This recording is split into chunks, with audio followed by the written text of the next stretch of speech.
Vuslatın koynunda yatmadan daha dertten derde sarıp soldurma beni. İçimde bir umut batmadan daha yerden yere vurup öldürme beni.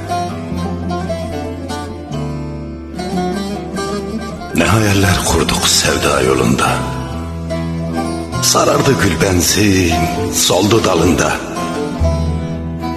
O veda mektubun kalsın elinde, közden küle sürüp kaldırma beni.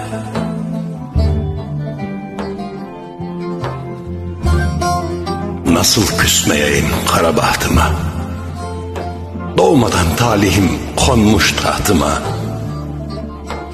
Yansa da ciğerim, uydum ahtıma, ateşlere verip daldırma beni.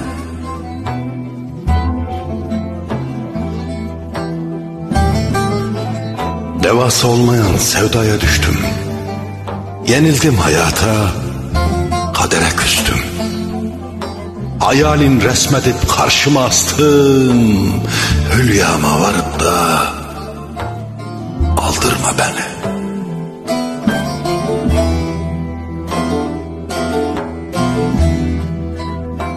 Ateşten bir gömlek sarmış canımı, yorma demedim mi bu sol yanımı?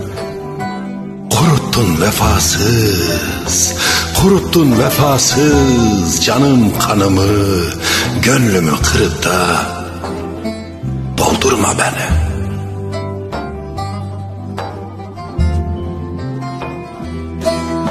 Seni andığım an yüreğim üşür, hasretin sel olur bağrımı aşar.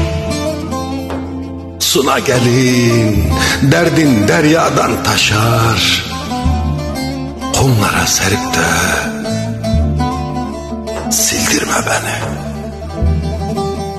Kumlara serip de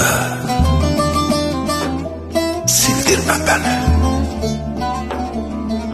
Sildirme beni.